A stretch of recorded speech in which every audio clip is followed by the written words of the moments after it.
नमस्कार मित्रमैत्रिणींनो, आज आपण उपवासाचा साबुदाणा बटाटा पराठा पाहणार आहोत किंवा याला तुम्ही उपवासाचा फुलकासुद्धा म्हणू शकता।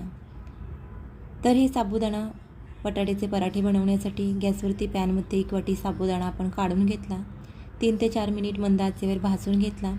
थंड झाल्यानंतर मिक्सरच्या भांड्यामध्ये याचं छान असं पीठ तयार करून घेऊयात। या ठिकाणी 3 मध्यम आकाराचे उकडलेले बटाटे घेतलेले आहेत।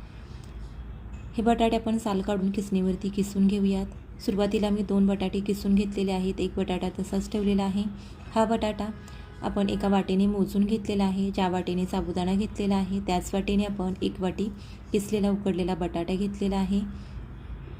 मिक्सरच्या भांड्यात हिरवी मिरची आणि जिऱ्याचं वाटण तयार करून घेतलं, ते याच्यावरती काढलं। हिरव्या मिरच्याऐवजी लाल मिरची पावडर वापरू शकता। सुरुवातीला बटाट्याचं जे मॉइश्चर आहे त्याच्यामध्येच आपल्याला पीठ मळायचं आहे आणि गरज लागली तर उकळलेल्या गरम पाण्याचा वापर करून छान असं मऊसूत पीठ मळून घ्यायचं आहे। तर यानंतर या पिठातील थोडासा गोळा घेऊन या पद्धतीने साबुदाण्याच्या पिठावरती हा पराठा आपण लाटून घेतला। साबुदाण्याचा असल्यामुळे याला थोडेसे कडेने क्रॅक्स जातात, तर एका झाकणाच्या साहाय्याने हा पराठा आपण कट करून घेतला। आता हा पराठा तव्यावरती छान असा भाजून घेऊयात।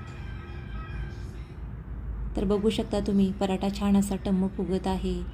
खाण्यासाठी अगदी चविष्ट लागतो आणि पचायला हलका फुलका आहे, करायला अगदी साधा सोपा आहे आणि थंड झाल्यानंतर सुद्धा हे पराठे छान मऊ लुसलुशीत राहतात। त्यामुळे हे पराठे तुम्ही डब्याला देऊ शकता। दह्यासोबत, शेंगदाण्याच्या चटणीसोबत किंवा खोबऱ्याच्या चटणीसोबत तुम्ही हे खाऊ शकता। मस्त या ठिकाणी आपला तयार झालेला आहे उपवासाचा साबुदाणा बटाटा पराठा।